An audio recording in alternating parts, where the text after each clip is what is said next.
And welcome everyone. Why don't we start with just briefly saying who you are and where you are, and as others join us, maybe they can do the same. But Monroe, you were first. Yes, Monroe Miles, and I'm with Union Chapel, UCC here in Burlington, North Carolina. And as the net, I am the treasurer of the SOC and the Eastern North Carolina Conference. Good to have you. And Ann? I'm Ann Holmes. I moved to North Carolina 2 years ago, retired 2 years ago. And I don't know what else you want me to say. That's perfect. You're in the Triangle area, right? Well, right outside, we're in Fuquay Marina. Okay. Good. So Eastern North Carolina Association. Mark, what about you? Good evening. I'm Mark Snow Cook. I'm with the EVA, going to Bayside Christian Church and involved with the COM here. What's the EVA? Eastern Virginia Association. Oh, Sorry. They're the Virginians not in the Central Atlantic. yes, I know that. Yeah. Eleanor, well, Patricia, you're unmuted. Tell us about you. I am Reverend Patricia Ricks. I'm the senior pastor at New Macedonia Christian United Church in Norfolk and the EVA president. Good to have you, Patricia. And Eleanor? Yes, I'm Eleanor Griffin, a member of Zion Bethel United Church of Christ, Portsmouth, Virginia. Good to have you with us. And Belinda, I know you're going to talk later. Did you want to say anything about yourself now? I can wait. All Pastor right. Danish is coming in. Jerome, you just joined us. Can you unmute yourself and introduce yourself briefly? Good evening, everybody. Jerome Danick, Senior Pastor of Providence in Chesapeake. Good to have you here. So for those of you from Virginia, I was actually born in Portsmouth, and my mother still lives in Suffolk and my sister in Portsmouth, so I get up your way a little bit. I'm going to share my screen then and jump right into this. Thanks. Honor your time. And there comes my screen and my PowerPoint. So Thanks. here we go. So this is something that Belinda and I have done for several years because I've served as secretary of the conference now, I want to say for maybe 8 years, something like that. And when I did the beginning, so some of this is going to be very familiar to some of you, maybe all of it somewhat familiar, but it's good to review a little bit about our denomination and then basics of good governance. And then Belinda is going to talk about specifically the Southern Conference finances and how that works and some documents and processes you might want to be familiar with. So my name is Bob Thompson. I am currently pastor of Corinth Reformed Church in Hickory, North Carolina, a UCC church. I have been there for 30 years, and we are working on a succession plan now for my retirement. The scene behind me is not phony. I'm actually in Hawaii. We're visiting our son and his family for 3 weeks, and so it's lovely to be out here. And it's only noon out here. That's why I can't join the board meeting tomorrow morning. It's a little bit early, 4 a.m. for me, but hopefully we'll have a good attendance. Let me pray for us. God, thank you for the shared calling we have into your body and into specifically the United Church of Christ, the Southern Conference. And we ask that our time together would be well spent, that we would learn from you and learn from one another, and that you'd help us to be effective board members in the Southern Conference. We ask in Christ's name, amen. So just a brief overview of the United Church of Christ, and feel free to interrupt, unmute yourself if you want to add something, ask something. Otherwise, I'll just kind of continue chatting and maybe give you a space for some comments later on. You probably know that the United Church of Christ is a merger of 4 different streams into one river. The Congregationalists were the Mayflower Pilgrims. The Christian churches came along about the time of the American Revolution, and they said, you know, we don't need Baptist or Methodist or Presbyterian in our name. We just want to be Christian. They thought that made sense to everybody, and that, you know, all Americans would kind of jump on board. It remained a rather small denomination. Then there are two German background denominations that stream into us. The two at the top merged in 1931. The two at the bottom merged in 1934. And this was all an outgrowth of very optimistic time after World War I, when there was a lot of passion toward what we call ecumenism, and we need to stop dividing churches and start getting them together. And so that was well in motion when the Great Depression hit, and these churches went ahead and completed that process. One of the interesting aspects of this, if you're not aware of this, is that largely the evangelical Reformed are overwhelmingly Caucasian groups, and whatever diversity there is in the United Church of Christ in terms of Asian American and African American and Latino, unless those churches were started since the merger, they probably came from the Congregational Christian side. The Congregationalists became passionate missionaries in the 19th century, sending missionaries all over the world, but they also felt like whether it was the Pacific Islands or Hawaii is a place where they sent missionaries, or down in Puerto Rico, or to what were at first slave congregations, and then later the free churches. It was the Congregational Christians who had much more of a missionary mindset. The Evangelical Reformed were going like, we just want to not lose what we had back in Germany. Let's preserve it. And the Congregationalists and later the Congregational Christians were much more passionate and inclusive. So they all got together in 1957 in the United Church of Christ, and it was the greatest achievement of that 20th century ecumenical movement, for reasons I'll indicate in a minute.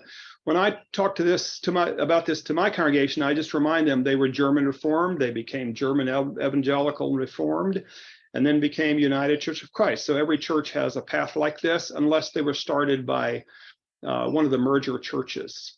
And the reason the UCC was such a great achievement is because it did merge different ethnic groups, regions of the country, histories and founding documents, worship styles, theologies, styles of church government. Nobody had ever tried to do that. There were Lutherans getting back together, the Methodists getting back together, the Presbyterians getting back together, but they had a similar heritage. And the UCC was saying, you know what? We can, even though we have a lot of differences in terms of where we are and where we've come from, we can be one church. But that creates both blessing and challenge. And it's a lot of wonderful blessing that we get to worship with and work with people who think differently than we do. But many times it also creates significant challenge, because assumptions we make about how church works, we bring into the wider church, and it doesn't necessarily work the same in other people's churches or in the collective setting. The UCC had in common a commitment to Jesus Christ as the heart of the church, United Church of Christ.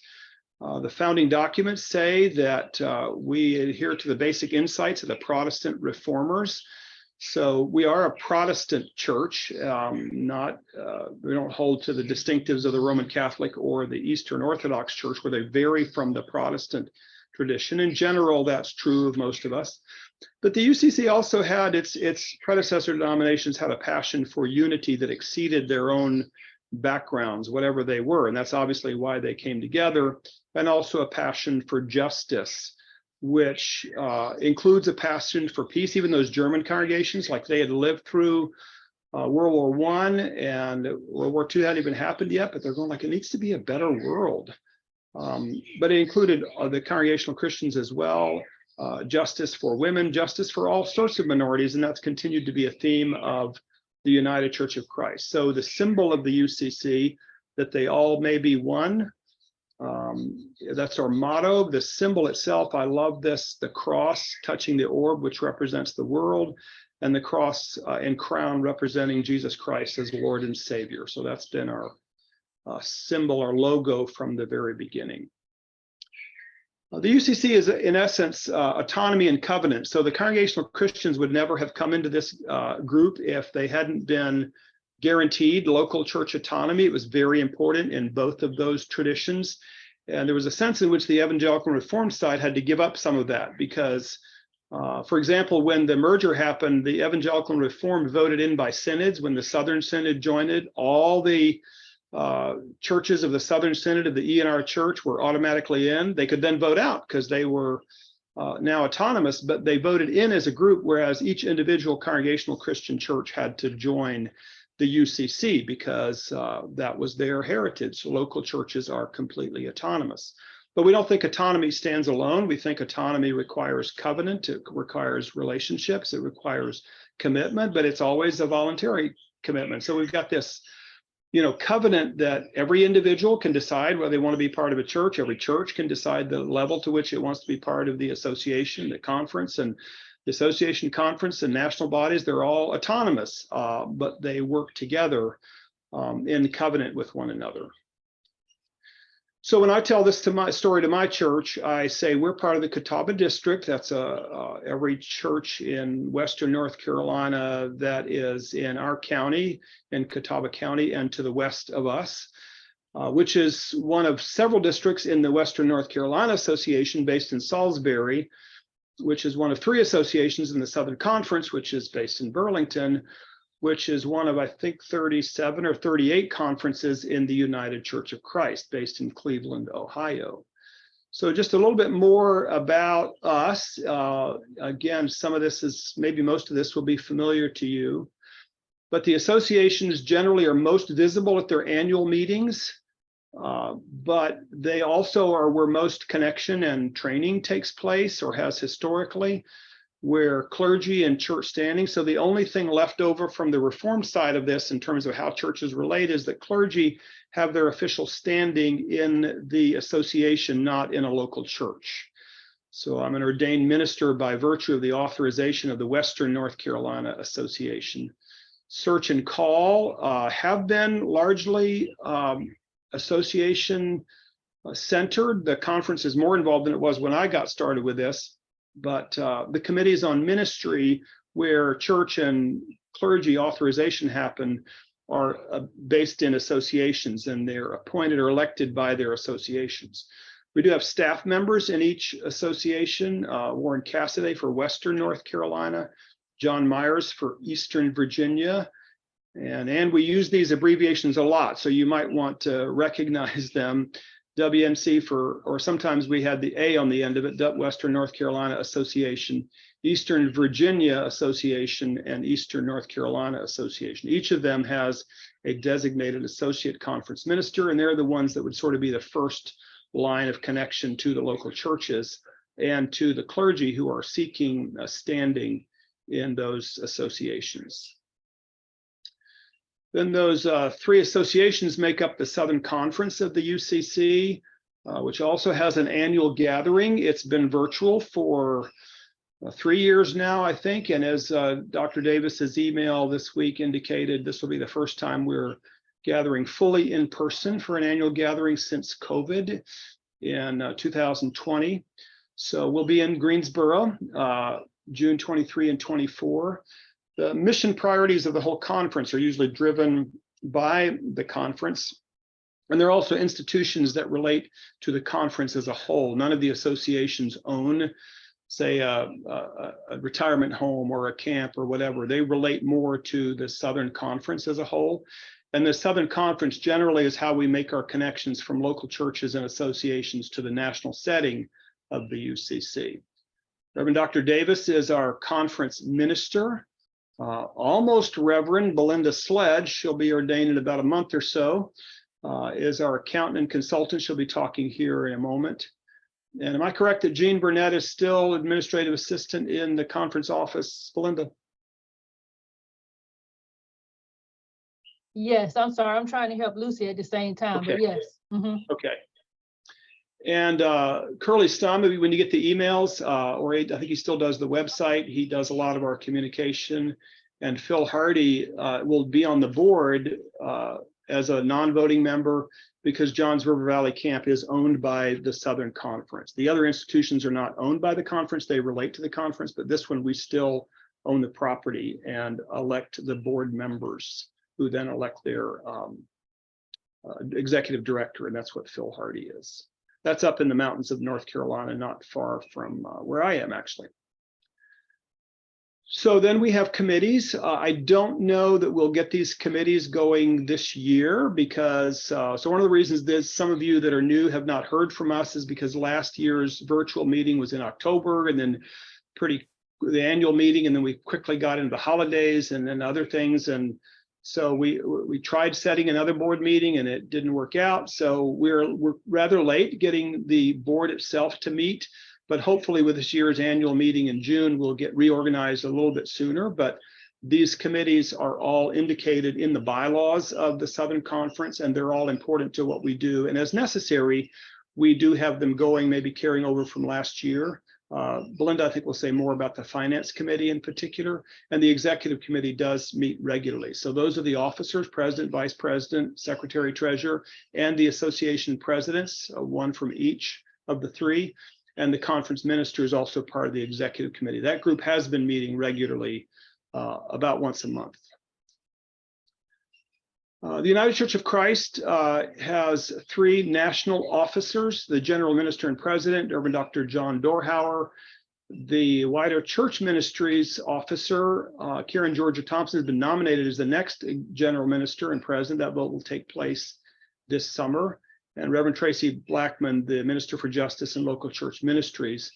The biennial General Synod, again, this will be the first time in person since COVID broke out. It's going to be in Indianapolis, Indiana. And it's important about the UCC that the General Synod speaks to and not for the churches and conferences and associations. So that's part of this autonomy thing. The General Synod meets to from the delegates from across the conferences, but is a voice to the churches and is itself autonomous from the churches, the conferences, and the associations. It's very different from many other denominations. So let me pause there while I switch my slide to the good governance and ask if anyone else has any comments or questions about what I've said. As I said, probably most of that is not new to you. Anything you want to add to what I've said? Just that we don't want to forget the 5th stream of Afro-Christian tradition that I think they're going to be talking about at Synod this year.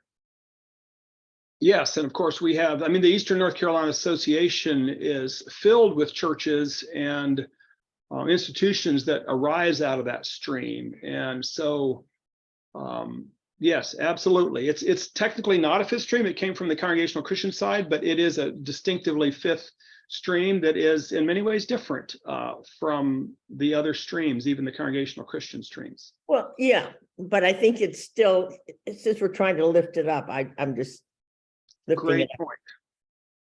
I was going to say, Bob, a lot of people don't know what that is yet. When you're speaking of something different than what she's speaking of, I believe. Okay. It's something that Yvonne Duck is actually heading up, and it'll be introduced at General Synod. So, Ann, thank you for lifting that up. But probably most of these people on here now don't really know what it is because it hasn't been introduced officially to our conference. So more to come on that, you all. Okay. Looking forward to it. But thanks for interjecting that because they do need to know what it is. But more to come. You all and EVA would know a little bit more because it's coming from Yvonne Delk and a group there, along with Vivian, and a video and all that stuff will be coming out shortly. I've served only in predominantly Caucasian congregations in the UCC, but one of the things that drew me into the UCC was our racial diversity in the Southern Conference. So I loved going to conference meetings and worshiping with my African-American brothers and sisters and finding the energy and the joy and the passion that, at least on a visible level, is often missing in our stoic German churches that I've been a part of. So thank you for that. I was raised in Pakistan as a missionary kid, so racial diversity was not new to me, but the way we come together in the church was new and fresh and wonderful to me, always has been. All right, so the other screen that I'm going to share is some excerpts from the PDF that I sent to you. And whether or not you've had an opportunity to see that, I do think it's worth our time to look at a couple of the slides. And these are not slides that I created. They are slides that Dr. Davis invited Heather Kimmel to present to us in one of our in-person board meetings in 2015. This is her email address, kimmelh@ucc.org. She is the general counsel of the United Church of Christ, which means that she serves as, I would call it, the chief lawyer for the national setting, but also for the conferences. So when churches or conferences have legal issues, it's part of her job to help us address them. So anything from, our nonprofit status to what's legal, or how do we relate to one another, or whatever. She's a great resource, and in my experience has been very willing to help out when we had questions. So she came and did this workshop for us in person several years ago, and we've reminded folks of some key elements of it. And I'm just going to take about 5 minutes to go through these slides rather quickly. She talked about the responsibilities of a governing board, and they include ensuring adequate resources. So giving through our OCWM, and I'm sure Belinda will talk more about that. A reminder, it took me a couple of years on the board before I'm going, oh, they're talking about me, because board members show that they have a real stake in what's going by contributing regularly to the Southern Conference, and what Heather said was an annual unrestricted financial contribution. My wife and I make it monthly, not just annually. But it's one thing to designate to something I really love. It's another thing to say, I just want to support the conference, what it does, and the staff who are there and what they're doing and the work of the board. So to get involved, certainly in giving, shows that I have buy-in to being a board member. The board is also responsible for effective organizational planning. Again, the executive committee takes the lead on this, but board members are there to say, like, what can I do to help out? How can we make this work better?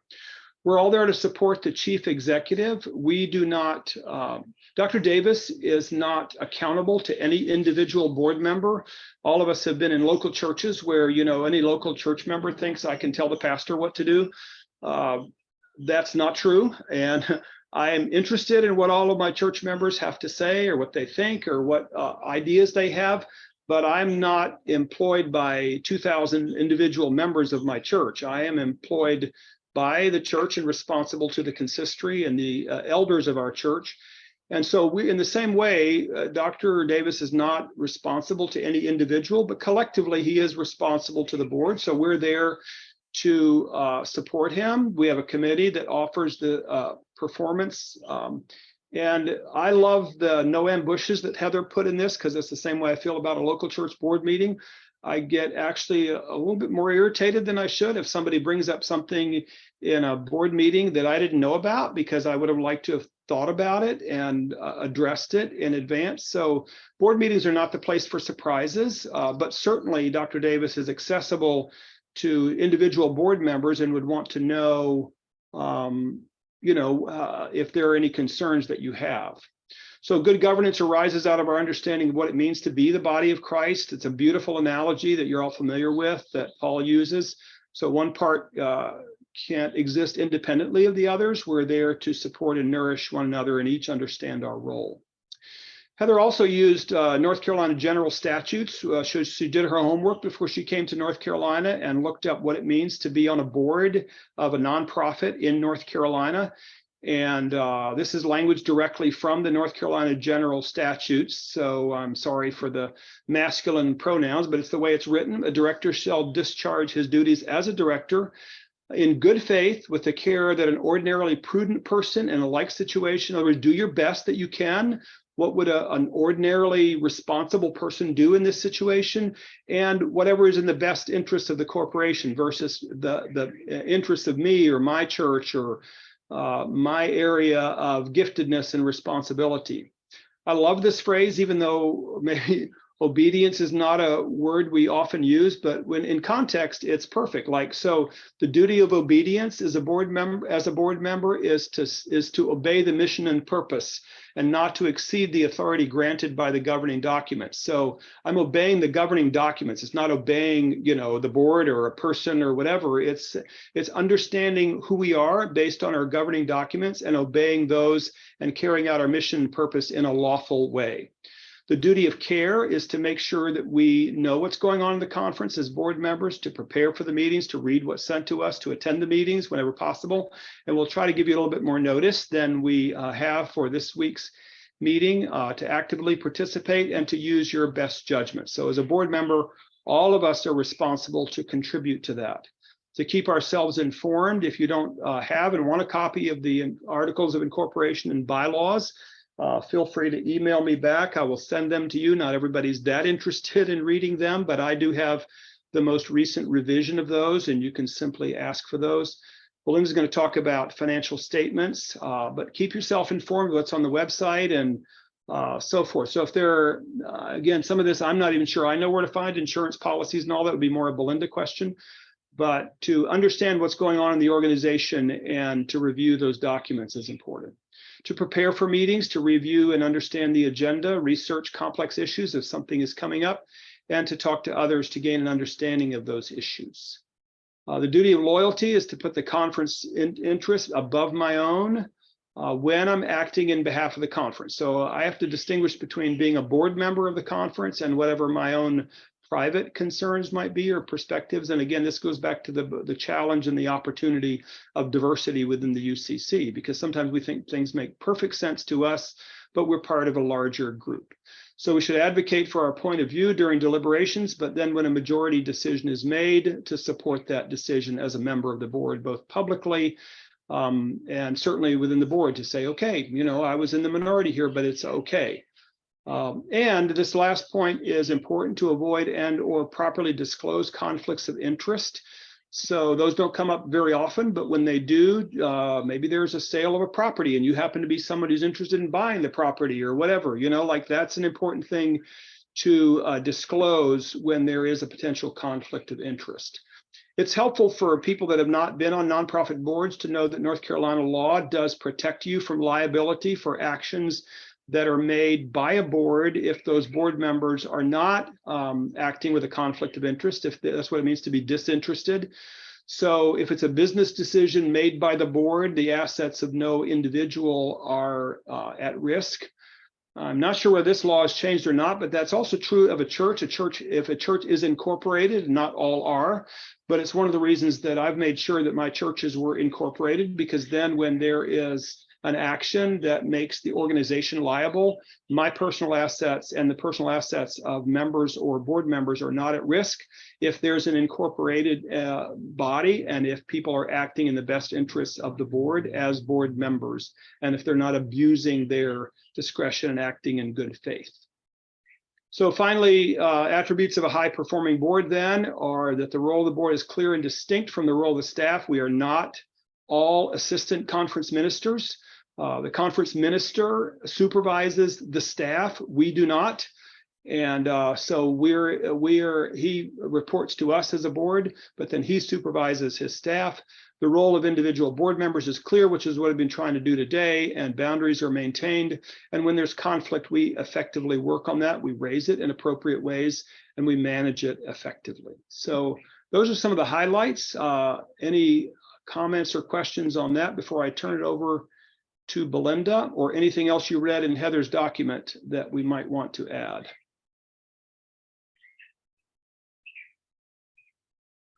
Hope that's helpful to you, just as kind of a reminder for who we are and why we're here. Welcome to all of you. Dr. Hawkins, I think you didn't get a chance to introduce yourself. Would you like to unmute and tell us who you are?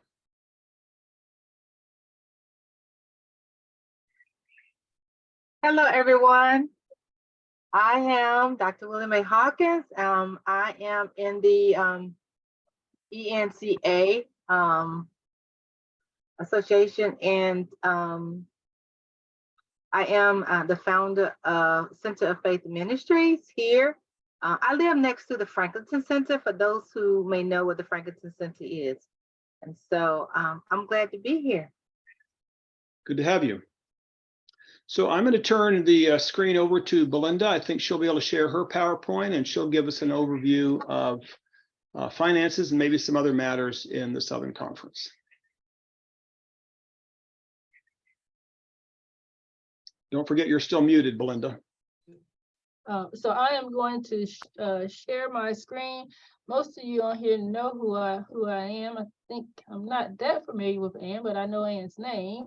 But as Bob said, that I am here in the Southern Conference, and I work as the accountant and the financial consultant and assistant to Dr. Davis, and whatever the executive board has me to do, and every other board in the conference has me to do, as well as your individual churches. So I am just here to serve in whatever means that I need to, but mainly to try to keep us straight as far as the finances are concerned. So I'm going to share my screen, and I'm going to talk with you instead of at you.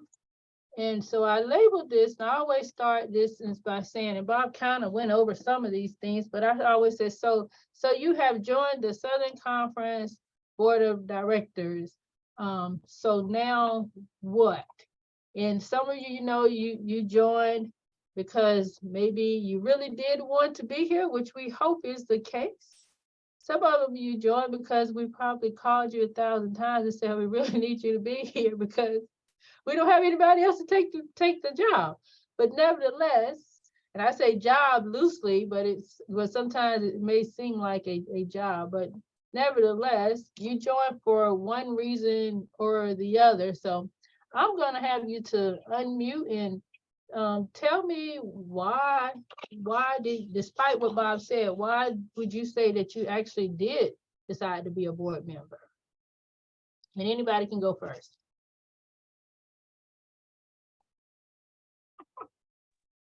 This is Willie Mae. For me, I believe I now have some free time that I can, and flexible time that I can make a difference. Okay. Next person. Ann or Dr. Danich?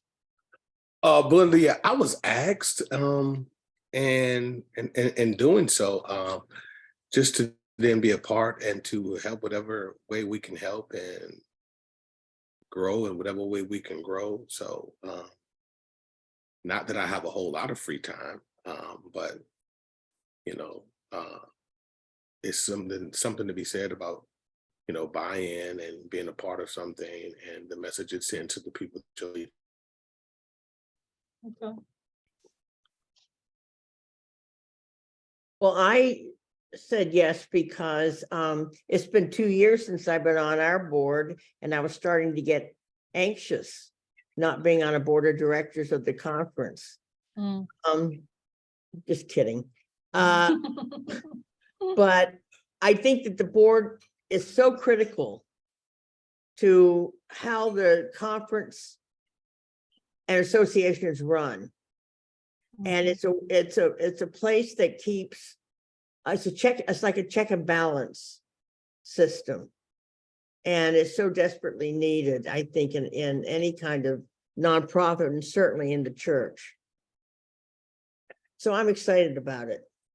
Wonderful. That's the first excitement I've heard. Mark? You know, I've been on for a few years, but I feel like I have some gifts to bring to the wider church. I happen to be a person who loves meetings and organization and structure and emails, and so I enjoy that. And I also think that every person in a local church needs exposure to a lot of other people in different churches who think differently. And I think I'm a richer, better, stronger Christian because of being involved in the wider church.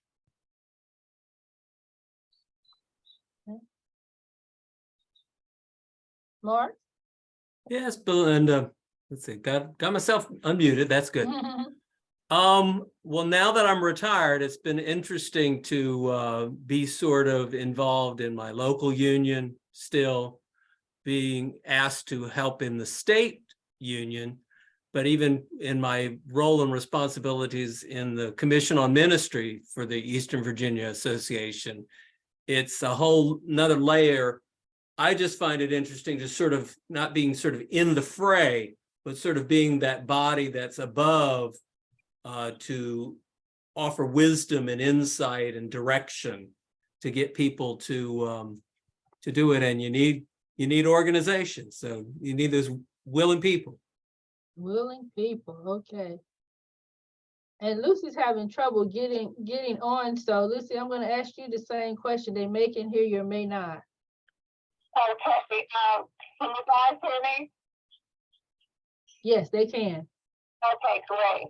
I'm interested in participating and serving in this capacity so that I might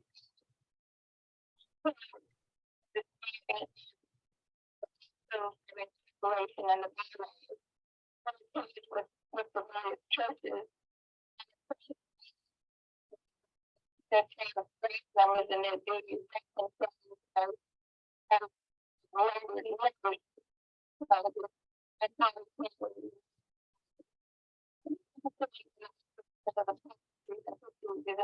influence policy as we apply with the different needs and with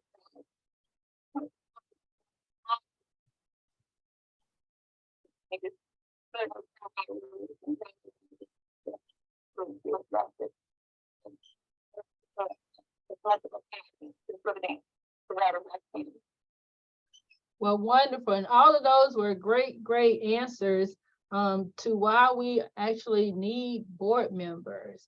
We need board members to do all the things that Bob mentioned. We need board members to realize what their function is as opposed to what the staff function is. And then we also need them, someone mentioned the word grow, because we in this office we have ideas, but we don't have all the ideas, or we may have ideas, but not all the ways to implement them. So those are some of the key points of why we need people besides ourselves. One of the things I have on here, I said that you are now responsible for leading a mission-minded, justice-hearted conference. And that is something that Dr. Davis came up with, I guess now, since I've been here years ago now. And so we've been trying to follow this and keep this in mind, but also the board of directors are kind of in charge of helping us to do some of the things that we do in regards to that. And then Bob also mentioned some of these things here as well, to help set policy and review implementations of policies. We have policies, of course, that we go by here in the Southern Conference, but of course, sometimes they need to be reviewed. Sometimes they're old, and sometimes they have to change with the time, and they have to change with the circumstances. So when those things arise, as Bob mentioned, who is a part of the executive board, Monroe was here, but I think he may have dropped off. Monroe is the treasurer for us, but the executive committee that's made up of the president, the vice president. Vice president is Eleanor, who was here as well. I don't see her. Oh, I do see Monroe. Okay, Monroe, Eleanor, and Patricia. I missed you all. You all didn't. Either you unmuted and I just went over you, but I want to hear from you too. So I don't want to miss anybody. So Monroe. Yes, I enjoyed the conference, and as far as where the organization is concerned, I look at it in a way as being an organism, and being an organism, like you are part of that, you help make things function, and therefore you have insight and with accountability as to what you're doing, where the conference is, and that other people will be able to grow from that, or glean from it, and have a idea of how things are functioning as far as where our board is concerned. Okay, thank you. Eleanor and Patricia.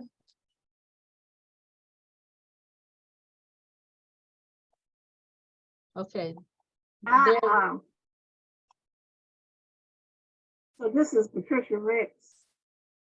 And I had just received my plaque and certificate for finishing my term on the board when John Myers asked me to fill in as EVA president. So being as gracious as I am, after fighting for a little bit, I did because he said he needed help. And then two weeks later, he told me because I was EVA president, then I was back on the Southern Conference. So I didn't choose it, but I'm thankful to be here to use my gift. Right, okay. And Eleanor, are you still there with us?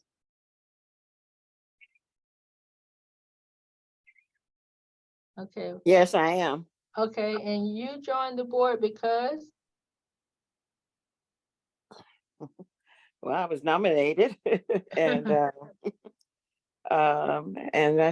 been a member all my life at the UCC, Zion Bethel. When he was talking about the history and the congregational Christian, I recall that growing up when that change came about. And at that time, it was the Reverend Joseph H. Copeland was the pastor at that time. And once they changed, he really emphasized that to us. So I grew up with that information about the change from Congregational Christian to the United Church of Christ. And find it very interesting, and being able to meet with all the different churches. Way back when I had Sunday school unions, and I participated in those as well, and got acquainted with a lot of the various members and ministers also from those churches. And it's just it's very interesting and enjoyable to be a part of. Okay, well, great. Well, one thing I heard you talk about was, and I asked you the question too, why did you join? And so some of the things that you said was carried on for you, but also what I want to really point out on this slide is that it says to be a link between the conference, your association, Oh, yes. and congregation.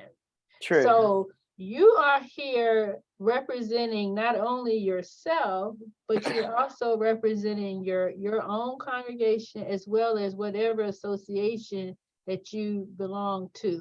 So Yes, Bob, which is the Eastern Virginia. Yes. yes.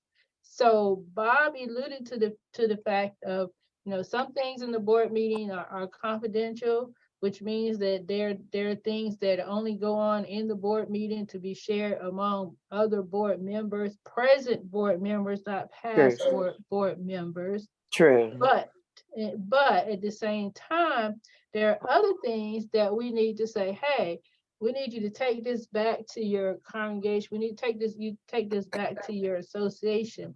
And that's why each of your association, the executive board, is also made up of your presidents, because they're the ones that take things back to their board that they can from the conference, and their board takes it back to the association or to their congregations. And that's how we work together. So what I'm getting at is that one of the board's main points is to figure out not only how we can work together as a board, but also to make sure that we are working in the best interest as much as possible of all. That's why I like the fact that Ann brought up the fifth stream. Now, I can't articulate to you very well at this time what exactly the fifth stream is, but I can tell you that it does have to do with the Afrocentric, and it's a whole movement that's going on right now that, like I say, Yvonne Delk is heading up, and you'll be getting some robocalls and some letters and all these things as time go on. But what that means is that we are here, we're so diverse that every decision everything that we talk about, at least here in the conference office from Dr. Davis' standpoint, is we try to make sure that we are as inclusive as possible. I love the fact that Bob said, I'm sorry about the language of being, I think it was him, in one of those, which we know is not inclusive language, but we try to make sure that everything that we do is, sometimes we fall short, but we have people on our board, hopefully to remind us of such. And why is that important? That's important because we want to make sure that all are there to help us. So if we exclude a group, or we ostracize a group, then guess what? Just like in your own personal self, if somebody does that to you, you're not going to be there to help, right? And we need all the help that we can get. But some of the other key things, and you will receive a copy. If we were in person, you would get this great notebook from me. But some of the other things that I will be giving you or sending you through email. One is called the whistleblower policy. And it says it gives employees an avenue to raise concerns and reassurance that they will be protected from reprisal or victimization from whistleblowing in good faith. Board has to be aware the policy exists. So basically, you're gonna get something that says the policy does exist. This is a nonprofit thing. Even though we're a church, we're still a nonprofit. So this is something that you just need to make sure as board members, you're aware that we have that particular policy. Bob talked about conflict of interest. This is another piece of paper that you'll get from me that you're assigned to say you're aware of what conflict of interest means. And then this right here, retention and destruction policy. Now, here at the conference office, we probably had paperwork back from 1957 or before the Southern Conference even found it. So any and everything that you probably want is probably somewhere here. I said an emphasis on somewhere and something they got rid of, but you just need to know that from an accounting standpoint, there is a guideline, a guidance about retention and destruction policy, which means how long you have to keep things. All of these statements, he also alluded to Heather Kimball. So all of these statements did not come from Heather Kimball, didn't help me write these, but the prior person in her position actually helped me to formulate and write these particular policies. So those are things that you're going to get a copy of to sign and return back to me. The other thing that's very important is attendance to the board meetings. So we know that things come up, and also we have to do our due diligence as far as when we plan the meeting, trying to make sure we give more notice. What we've been trying to do is trying to have a calendar and plan out actually the board meetings a year in advance. So when a new board comes on, our first meeting, we try to give all the dates. We started that last year, which we did do that last year. Don't know if we quite met all those dates, but we did do that last year. We'll do the same thing again this year. Sometimes it's very difficult to do, and in the midst of something may come up in the conference that we have to jump on and don't get a chance to actually be as proactive as we would like to be as getting information out. But that is something that we are working on. So in return, what we need to ask each board member to do is to try their best to be present when they do come up. And also, if we give you a schedule in advance, to try to make sure that you go ahead and block off that time, because it is a commitment to be able to do such. The other thing that's a commitment is committees. So as we will have our committee, actually our constitution was on our website, and we just redid the website. So I think that's one thing that's missing. I'll put back there. But as Bob said, he can also send out a copy to you. In there, we talk about committees a lot. So I will also be sending you all as new board members a sheet to sign up for a committee, but you can write these down here. One is the finance committee, which Monroe as the treasurer, is the leader for that. However, Dr. Davis is the chief financial officer. So, and then myself as the accountant, and then we ask for members to join our finance committee, which is always a hard committee to fill. For some reason, people don't want to be on the finance committee, and I just don't understand why. But nevertheless, I can't promote the finance committee over everything else, but just know that people just seem like they don't want to be on the finance committee. And I won't even say I think it's a great committee, but it is a great committee. And then the personnel committee. Personnel committee is also a wonderful committee, as with all of our committees. But the personnel committee supports the staff. And it may be not, it's not only about giving reviews or things like that, but it's also about encouraging our ACMs, our conference minister. They have stuff just like all of us. So it's just really, personnel committee just kind of supports them in however they can. And then we have the new church start committee. We haven't had any new church starts in a long time. But when we do, they support those particular new church development projects. And then the property and history committee is just that. Right now we have several properties that are churches that have closed that we're working with.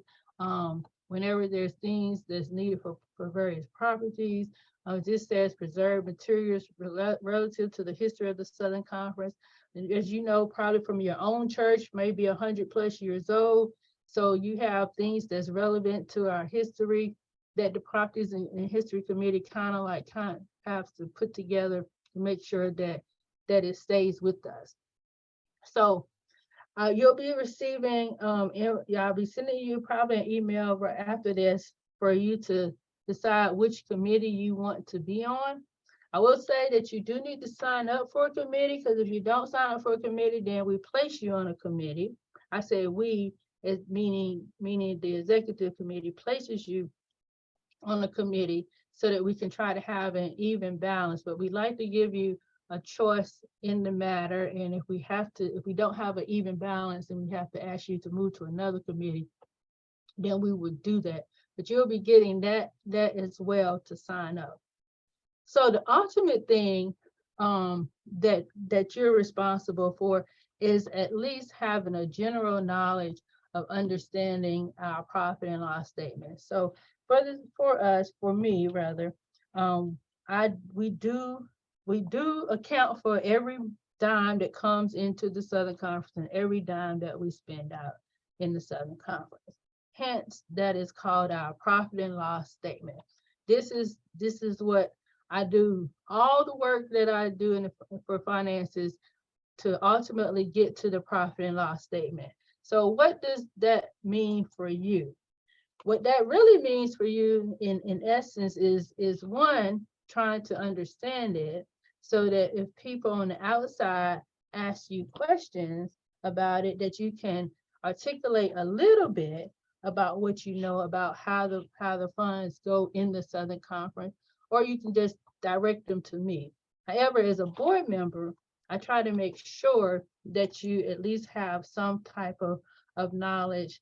Some of you know how to read financial statements. Some of you know how to read financial statements generically, but you might not quite understand what things are on the financial statement based upon the Southern Conference.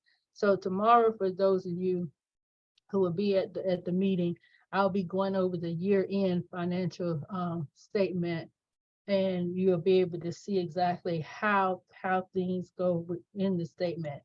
But more specifically, what we try to do, of course, is income is our monies that we take in, and our monies that we take in come from basically our OCWM, which is our church's water mission. That is monies that we get from each church, or from the churches, I should say. And what that does is allows us to be able to do ministry. So a church called me the other day and asked me kind of sort of this question in a roundabout way. Basically asked me, where's the money go?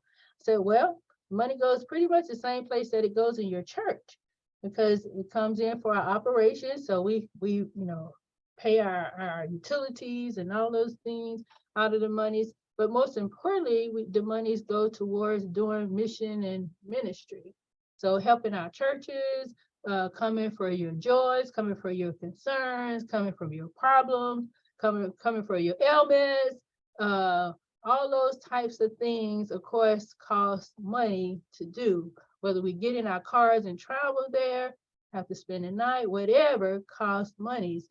We put on programming, all of those things, and you'll be able to see all those things in our profit and loss statement. So in essence, all of that is our money spent.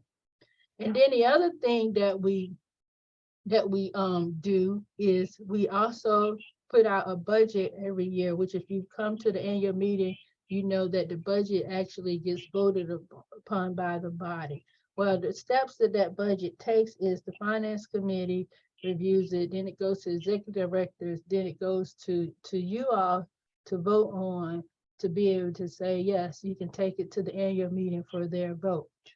So hence the reason why you need to make sure that you understand the budget, number one, be able to articulate in some form of fashion some of the information if someone asks you about it as a board member. Now, like I said, it might not be because you just have to be the expert. You don't have to be the expert, but just as a board member to say that you are in the know about what we do.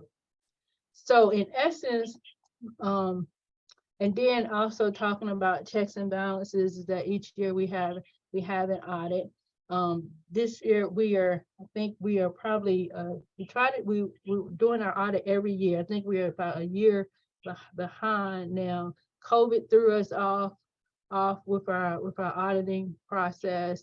So we're getting back on track with that, but nevertheless, that we have checks and balances. Checks and balances come from me doing the work, Monroe as the treasurer, Dr. Davis as the chief financial officer, you as the board of directors, and then it goes to our body.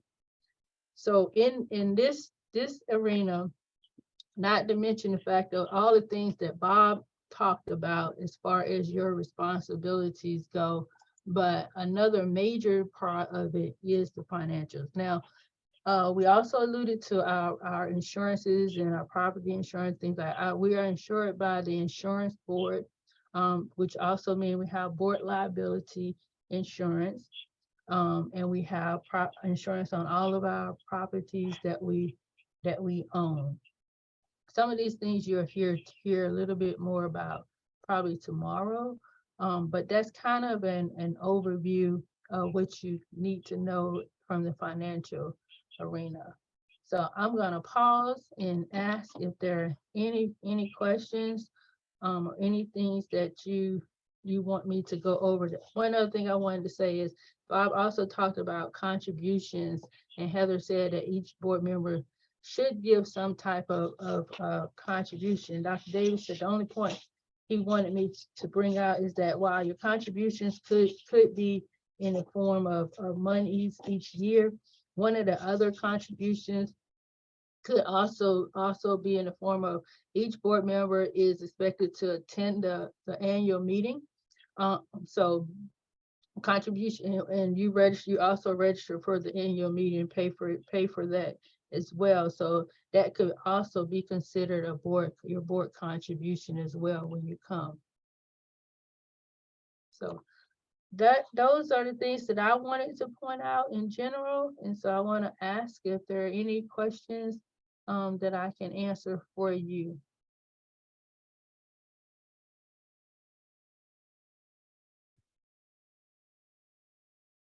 No, but that was a good job. It took me 40 years to learn all that stuff being on board. So that was excellent. Thank you.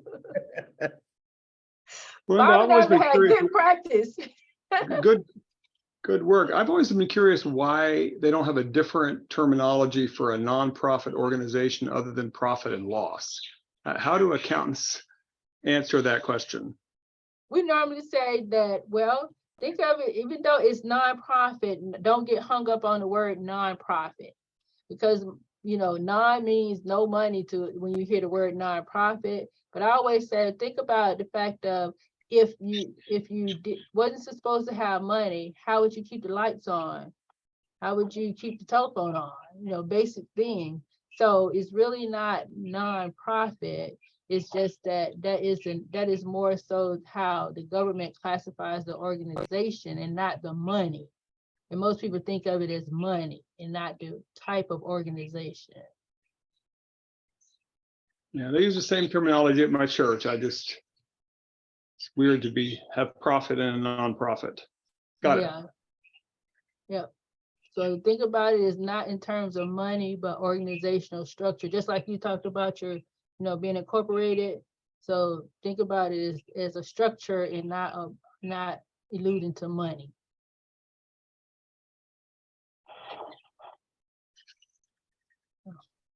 Any other questions? And Bob, we met our quota. We was trying not to keep you more than an hour. I know.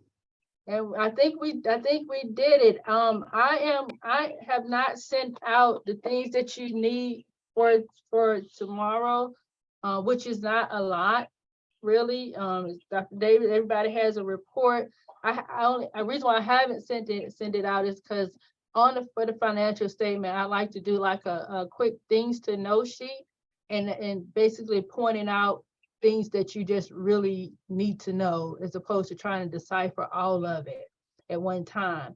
So I'm gonna put that together in just a few minutes, and so be on the lookout on your email for the materials for tomorrow. Dr. Davis will basically be doing most of the reporting anyway, and you can read his reporting. He'll be interjecting, but I think it's not something that you can actually just read over tonight, and we'll be doing the fill in the blanks tomorrow. But we do apologize still for sending it out to you this late. So I'll take the blame for it this time.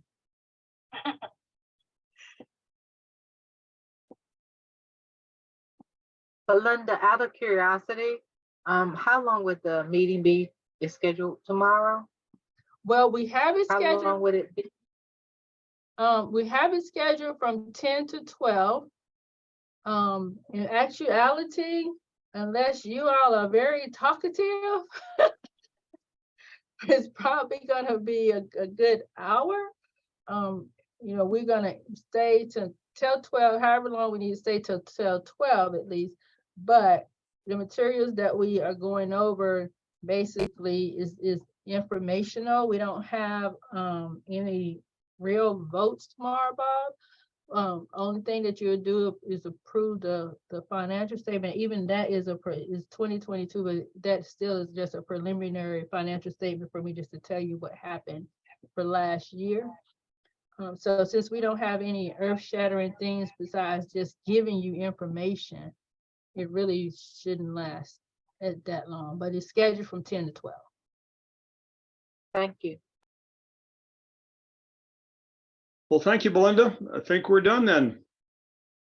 All right, and I think since you all are here, well, guess what? I'm gonna put one of y'all to work already. I already put Patricia to work. So I believe I needed one name to be do our closing prayer for tomorrow for me to put on the agenda. Any volunteers? I volunteer. Okay, Monroe, thank you. Mhm. All right, that was my last part of the agenda.